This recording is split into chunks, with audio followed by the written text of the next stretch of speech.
How's it going, guys, and welcome back to BL3's Forgotten. This is where I take a look at underused and not often talked about pieces of gear to determine whether or not they deserve to be remembered within the modern meta of the game or should be left behind and forgotten. And today we are taking a look at the Cloud Kill. If you get to get the Cloud Kill for yourself, you're going to have to complete the story mission Beneath the Meridian. After Maya gets turned into a fine snortable powder, after returning to Sanctuary, you will have to complete the side objective to this quest of talking to Ava, which after finishing the mission with that side objective completed, you will be awarded with the Cloud Kill. The Cloud Kill is a legendary Maliwan SMG, only coming in corrosive and having completely locked parts, though unlike many other quest rewards, this can be anointed. Upon damaging an enemy with the Cloud Kill, a corrosive cloud will spawn at the location of the enemy, dealing continuous corrosive damage to any enemies inside of it. Only one of these clouds is able to exist at any time. The Cloud Kill has received a single buff, just being an increase to its base weapon damage. The Cloud Kill itself is actually a pretty damn competent gun, very easily clearing mobs on true Maliwan takedown, though honestly this didn't really come as too much of a surprise to me, as the Cloud Kill is just a ridiculously good weapon to pick up during a story run, but while it's no surprise that it holds up into the endgame, it was still a bit of a surprise to see it performing as well as it was, especially for just generally being a very simple Maliwan SMG. Although I guess even then it really shouldn't be that much of a surprise,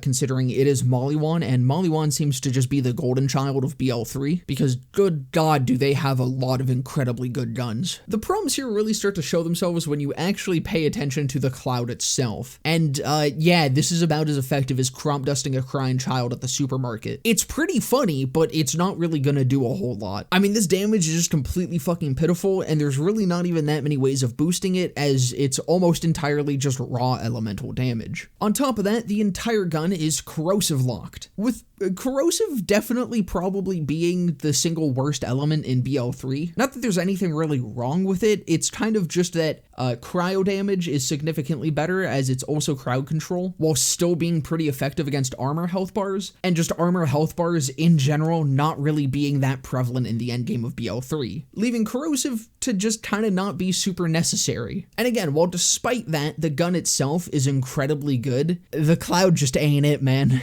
But there is actually a really fun little quirk of this cloud though, except it's not actually that fun. It took me some time to realize, but this cloud does actually do self-damage, which just seems absolutely ridiculous, but alas, it's true. Similar to the jackhammer, the Cloud Kill sort of just disables a big section of the battlefield, and despite not doing much damage to enemies, that cloud is going to chew your skin off faster than a bath-salted hobo. And after all that, you want to know what probably the biggest kick in the nuts to this gun is? The Ember's Purge is just straight up a better version of the Cloud Kill, which I know I might be getting a little crazy here. I mean, one of these spawns a cloud, the other one spawns a puddle. Both of these guns are Maliwan SMGs, elemental locked, and on hit spawns something that deals constant damage to enemies standing inside of it. The difference is the puddles get a huge amount of mayhem scaling and deal a shit ton of damage to enemies inside of it because of that, whereas the Cloud Kill does not. Incendiary is also just a much more widely applicable element type, which just means good lord the Ember's Purge cannot stop dubbing out. That gun does a better job at being both the Hellfire and the Cloud Kill, which